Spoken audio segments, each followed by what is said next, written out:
और वहां क्या, वहां क्या, कांच की दीवार है ना, कुछ भी दे नहीं सकते हो, अब बाहर जा नहीं सकते, कुछ देने का कोई विकल्प नहीं। पानी की बोतल भी हो ना, बाहर से अब अंदर नहीं आ सकती, भले वो पानी लेके खड़े, अब अंदर नया पानी लेना होगा। एक बोतल भी पानी की, बाहर से अंदर नहीं, अंदर से बाहर नहीं, हवा भी बाहर अंदर नहीं, बस मेरी सांस यहां, तुम्हारी सांस वहां, इतना भी आदान प्रदान नहीं, सिर्फ इशारे से समझाया जा सकता है। हे ज्ञान दीपक, तुम अपनी सत्ता में हो और मैं अपनी सत्ता में, सिर्फ इशारे से तुम्हें समझाया। ये पिछले 2 दिन से ये हस्तगिरी के शिखर का जो सत्संग है ना, उस सत्संग जैसा सत्संग कभी नहीं हुआ है। 28 मूल गुणों में ज्ञान को ही प्रधानता देकर ज्ञान मूल गुण है, ये चर्चा आज तक तुमने नहीं सुनी होगी, कहीं पर भी सुनी हो पहले तुम तो वो सत्संग लेकर मेरे पास आना, मैं उसे सुनूंगा। मैंने उसको नित्यक्रम बना दिया है अपना, तुम्हारा जैसा नित्यक्रम है ना, मैंने उसे नित्यक्रम बनाया। सुबह ये जो विचार चल रहा था, पहले उठ करके वो हस्तगिरी का सत्संग सुना है। बाप बोल रहे थे 2 बजे तक क्यों जगते, 2 बजे तक जगना नहीं, वो 2 बजे नींद आई कैसे ये पता, ऐसा है। ये जो शंका हुई है ना ज्ञान का, ये तो विचार जो आया वो मैं कहने से रोक न सका।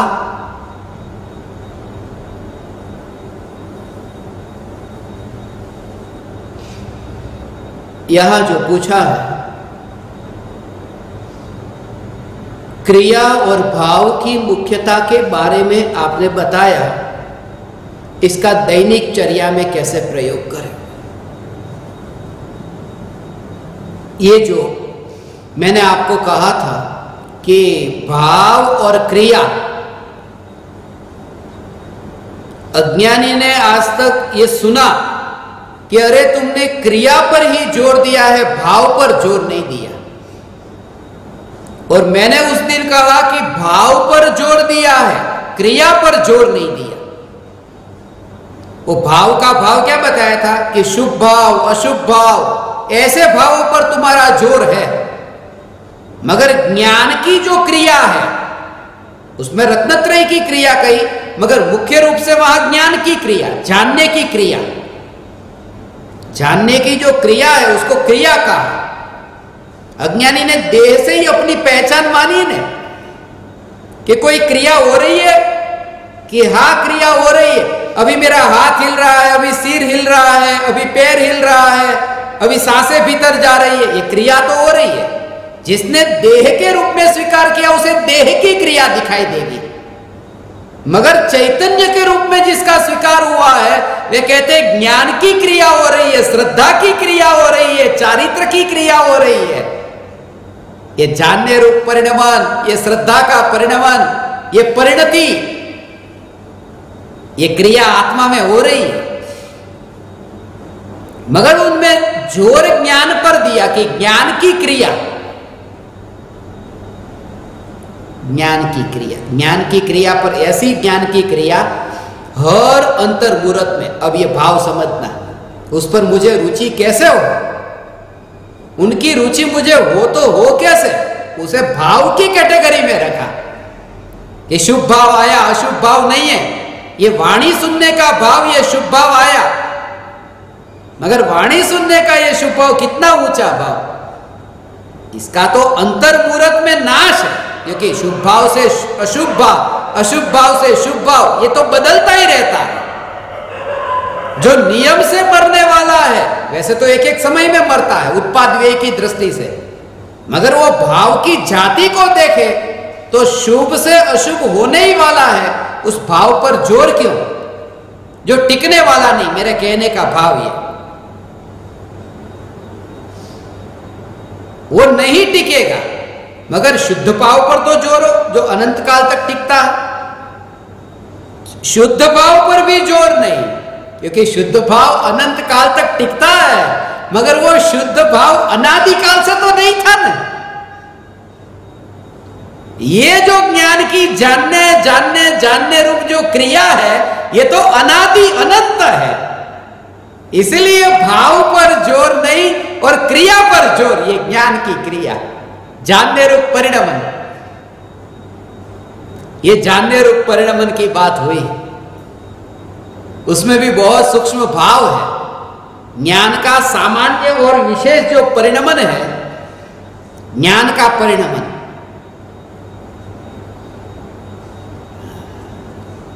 ज्ञान के विशेष परिणमन में सामान्य प्रतिबिंबित होता है। जब भगवान आत्मा, उसमें भी थोड़ा सूक्ष्म भाव समझना। ये जो कार्य होता है ना, अनुभूति का कार्य, ये पर्याय में। भगवान आत्मा तो त्रिकाल, वो द्रव्य, द्रव्य की सत्ता त्रिकाल, मगर त्रिकाल भी जो अनुभव में आया है, वो त्रिकाल में अनुभव में नहीं आया। त्रिकाल अनुभव में आया है, वो वर्तमान की पर्याय में अनुभव में आया है। तो जब भगवान आत्मा को जाना, जब भगवान आत्मा को जाना, तब वास्तव में तो भगवान आत्मा को जानने रूप परिणमित होने वाली ज्ञान की अवस्था को जाना, जो उस रूप परिणमित हो रही, क्योंकि अभेद हुआ ना, उस पर्याय का पर्याय में वहां अभेदपना है। पर्याय द्रव्य के साथ तो अभेद वैसे होती ही नहीं है। ध्रुव के साथ पर्याय अभेद नहीं होती। ध्रुव के साथ अभेद हो जाए तो पर्याय ध्रुव हो जाए, इसलिए अभेद होने का भाव समझना। पर्याय पर्याय के साथ ही अभेद हो सकती है।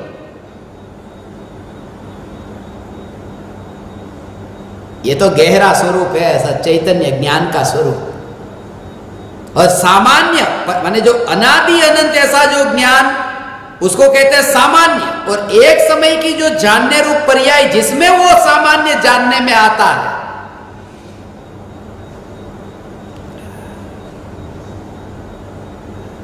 पूरा स्वरूप वहां जानने में आया।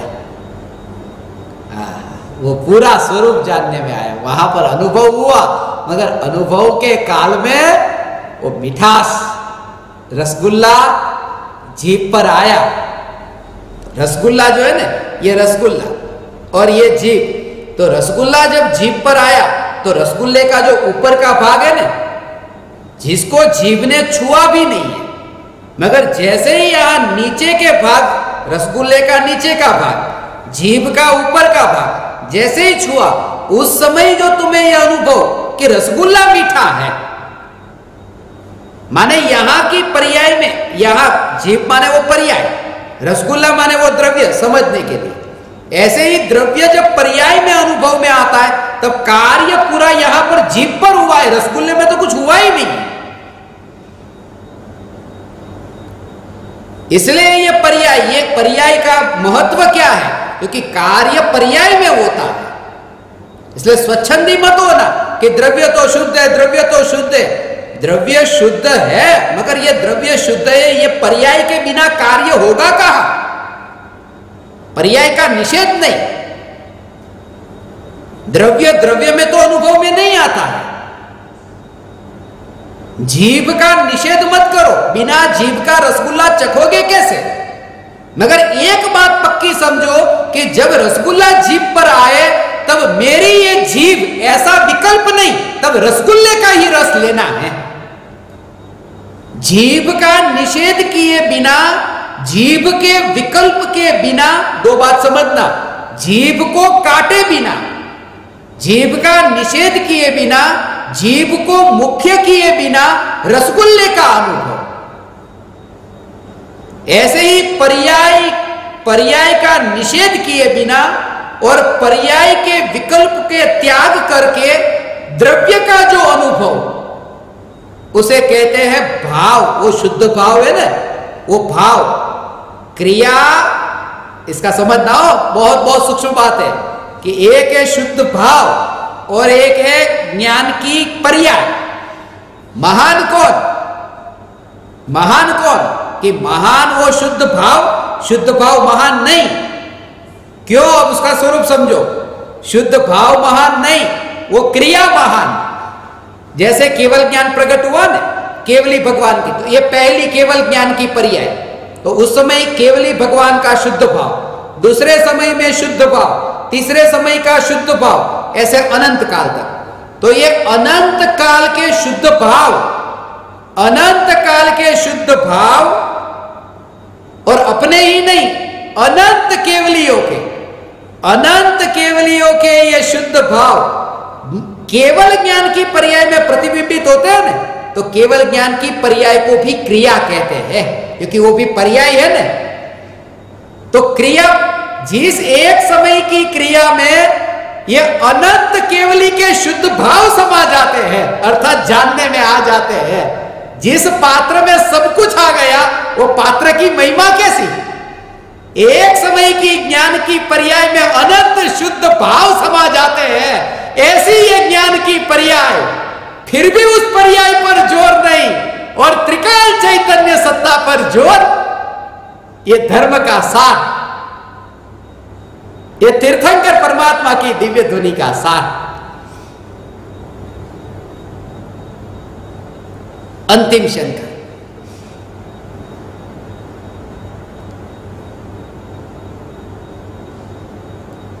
गुरुदेव श्री को सादर प्रणाम।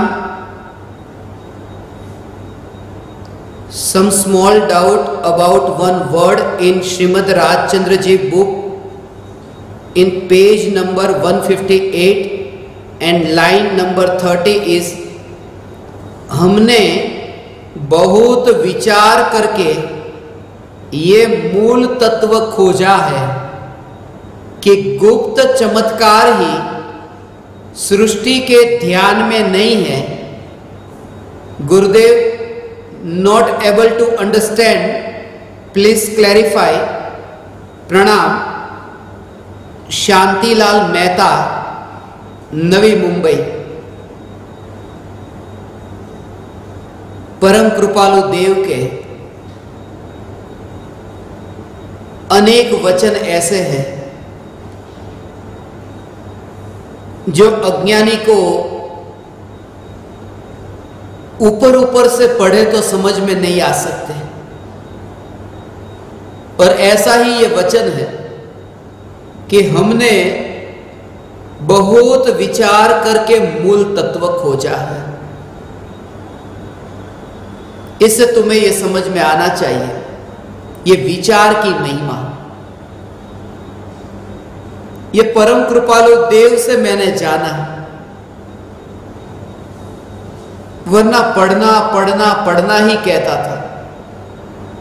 खुद भी पढ़ा और दूसरों को भी पढ़ने के लिए ही कहता था। मुंबई में हजारों घंटे बोला न, तो सबको यही कहता, पढ़ो, याद करो, लिखो। ऐसे ऐसे विद्यार्थी थे, थोड़े दिन पहले ही एक नोटबुक लेकर के आए थे मुंबई के विद्यार्थी। एक वाक्य यदि उसका जवाब ठीक नहीं दिया उन्हें कि जीव और पुद्गल दोनों में ऐसी शक्ति है जो जीव पुद्गल में है, ऐसी दो शक्ति के नाम बताओ, दो गुण के नाम बताओ, ऐसा वहां पूछा था। और मैंने बता दिया था, फिर भी उनको आता नहीं था। तो मैंने उनको कहा, ये दो का नहीं आता ना आपको, एक एक के बारे में अब कल लिख के आना, 200 बार लिखना। पनिशमेंट ऐसी देता था। क्रियावती गुण, वैभाविक गुण, ये दो गुण ऐसे हैं जीव पुद्गल में ही होते हैं, बाकी चार द्रव्य में नहीं है। ऐसा बहुत किया, मगर कृपालु देव का योग पाया और समझा कि विचार पर जोर हो, ये लिखने पर नहीं। और ऐसा ही यहां पर, इसलिए मैंने ज्ञान दीपक के लिए कहा ना, ध्यान से पूर्व तत्व विचार, चैतन्य तत्व विचार। ये तत्व विचार का जो नाम, ये कृपालु देव, हमने बहुत विचार करके ये मूल तत्व खोजा है।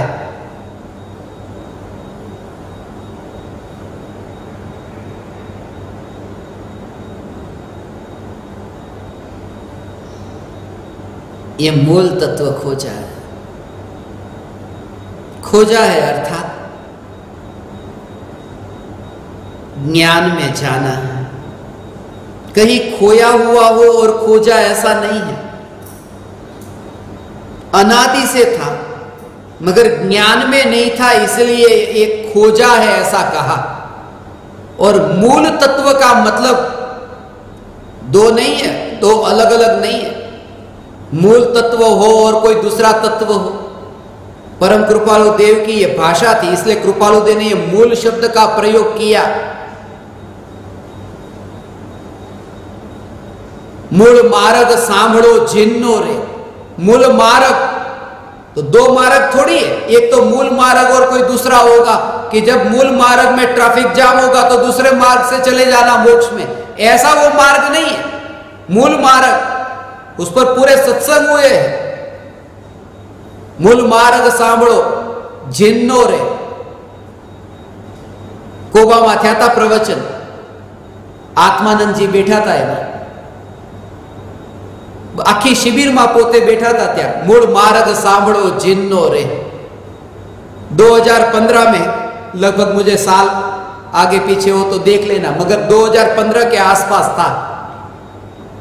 ऐसे ये मूल मार्ग, ऐसे ये मूल तत्व है, ये मूल तत्व खोजा है। और ये मूल तत्व खोज करके ये खोजा अब जो आगे जगत के बारे में कि गुप्त चमत्कार ही सृष्टि के ध्यान में नहीं है। गुप्त चमत्कार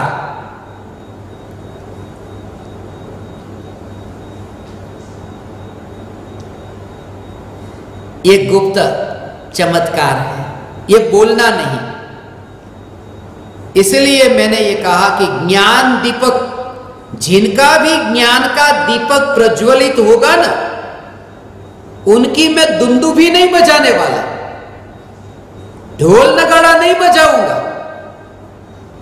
लोग पूछते हैं, एक आध को तो आप नाम दे दो, इनका ज्ञान दीपक प्रज्वलित हो गया। दुनिया में जैसा होता है, ये ज्ञानी है, ये अज्ञानी है, इनको आत्मज्ञान हो गया, सब यही चर्चा करते रहते। इनको हो गया, इनको नहीं हुआ, इनको हो गया, इनको नहीं हुआ, થઈ ગયું। હવે તો શોર્ટમાં જ વાત કરે, ગુજરાતી હોય ને, આન થઈ ગયું છો, આ નથી થયું, છાના માના બેહોન થઈ ગયું, નથી થયું। આ ધંધો ખોલ્યો તમે, આને થઈ ગયું છે ને આ નથી થઈ ગયું। ये तुम्हें क्या लेना देना, किसको हुआ किसको नहीं हुआ। ये जो चैतन्य की पुकार, परम कृपालु देव की पुकार हमें प्राप्त हुई, तत्व विचार करके उस झंझट में मत पड़ना किसको हुआ किसको नहीं हुआ, वरना तुम रह जाओगे पाने से। और उन्हें हुआ या नहीं हुआ वो तो अजीव तत्व है, पर द्रव्य की सत्ता है। वो तो केवल ज्ञानी को अजीव तत्व में लिया महावीर भगवान को कि उनके केवल ज्ञान से मुझे क्या लेना देना। जब केवली भगवान के लिए कहा जिनको पक्का केवल ज्ञान हो गया है, और यहां जिनका ठिकाना नहीं, हुआ या नहीं हुआ।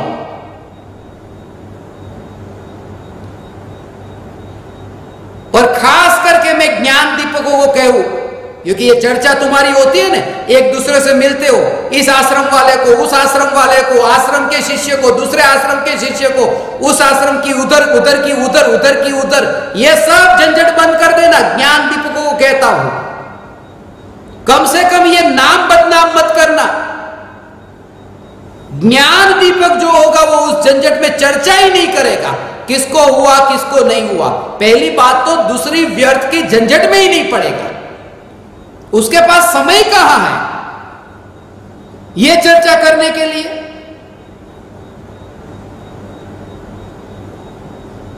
इसलिए मैं आपके लिए ज्यादा वो जो नित्यक्रम आपको दे रहा हूं कि 4 बार ध्यान से पूर्व तत्व विचार, पहले 11 बार कहा था, अब एक माला करने के लिए कहा सुबह रात को, फिर प्रत्येक सत्संग कहने के लिए कहा, बाद में YouTube पर भी सुनने के लिए कहा। कभी कहता हूं 5-5 बार सुनना तब समझ में आएगा। अब कहता हूं कभी आज ही रात को कभी भी आपको बुला सकता हूं।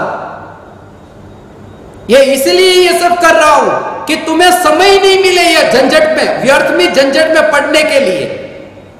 तुम कहो मेरे पास टाइम ही नहीं मिलता है, अब तो पूरे दिन भर यही मेरा नित्य क्रम चलता रहता है। मैंने आपको 2-4 दिन पहले कहा था ना कि आधी रात को मैं मैसेज भेजूं तो ज्ञान दीपकों को बुरा नहीं लगेगा, और ऐसे जो साधक जो सुनते हैं जो ज्ञान दीपक नहीं है, अपना नंबर भेज देना, उनको भी मैसेज भेजूंगा। मगर जब मैं बाहर गया तो मुझे समाचार मिले, इतने इतने लंबी लिस्ट थी कि सबने कहा हमको भेजो हमको भेजो, जो प्रत्यक्ष ज्ञान दीपक नहीं है। और हमारे पास में ऐसा स्टाफ नहीं है जो ये सब असॉर्टमेंट करके नया ब्रॉडकास्ट लिस्ट और ग्रुप बनाए, इसलिए ये निर्णय लिया। मोटा भाई ने कहा सबको भेज ही दो, जिनको आधी रात को नहीं उठना है तो अपना मोबाइल बंद रखे। वो हमारा प्रॉब्लम नहीं है, तुम्हारा प्रॉब्लम है। मोबाइल में साइलेंट ऑप्शन होता है, मगर हम तो सभी को भेजेंगे।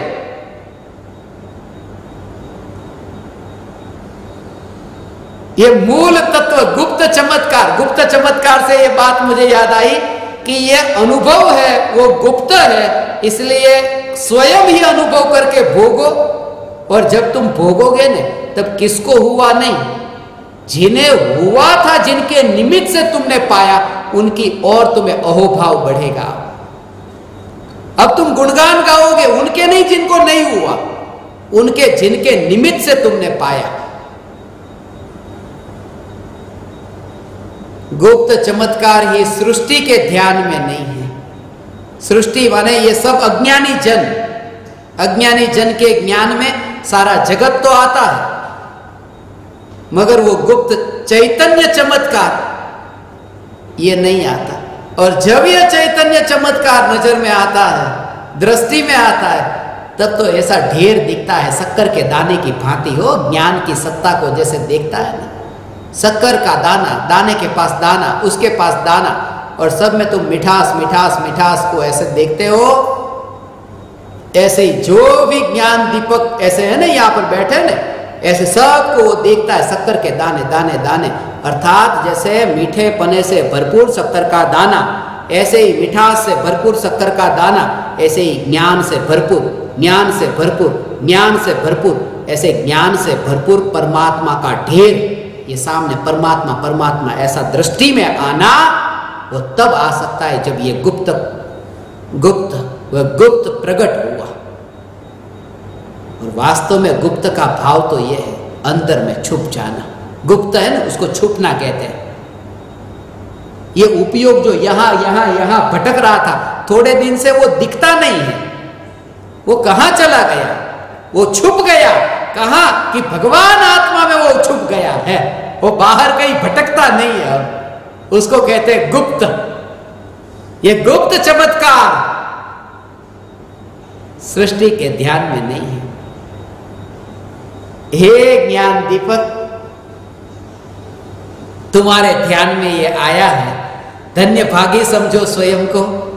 एक समय भी व्यर्थ की चर्चा मत करना, व्यर्थ के विषयों में ध्यान न जाए। जैसा मैंने कल कहा था ना, खाना पीना भोजन, व्यर्थ की चर्चा, कपड़े पहनना ओढ़ना, सब व्यर्थ की चर्चा, उनमें कहीं मत पड़ना। कोई यदि तुमसे बात भी करे ना, सामने से कह देना मुझे ये सब बात नहीं करनी है, मुझे ये सुननी भी नहीं, क्योंकि सुनकर के भी तुम उतने ही पाप के अधिकारी होते हो, पाप के भागीदार होते हो, जितना वो बोलने वाला। तुमने रिस्पॉन्स दिया। एक स्त्री यदि छोटे कपड़े पहनती है, ठीक तरह से कपड़े नहीं पहनती, और कोई पुरुष उसके प्रति बुरी नजर से देखता है, तो स्त्री का भी उतना ही हाथ है, वो जिम्मेदार है।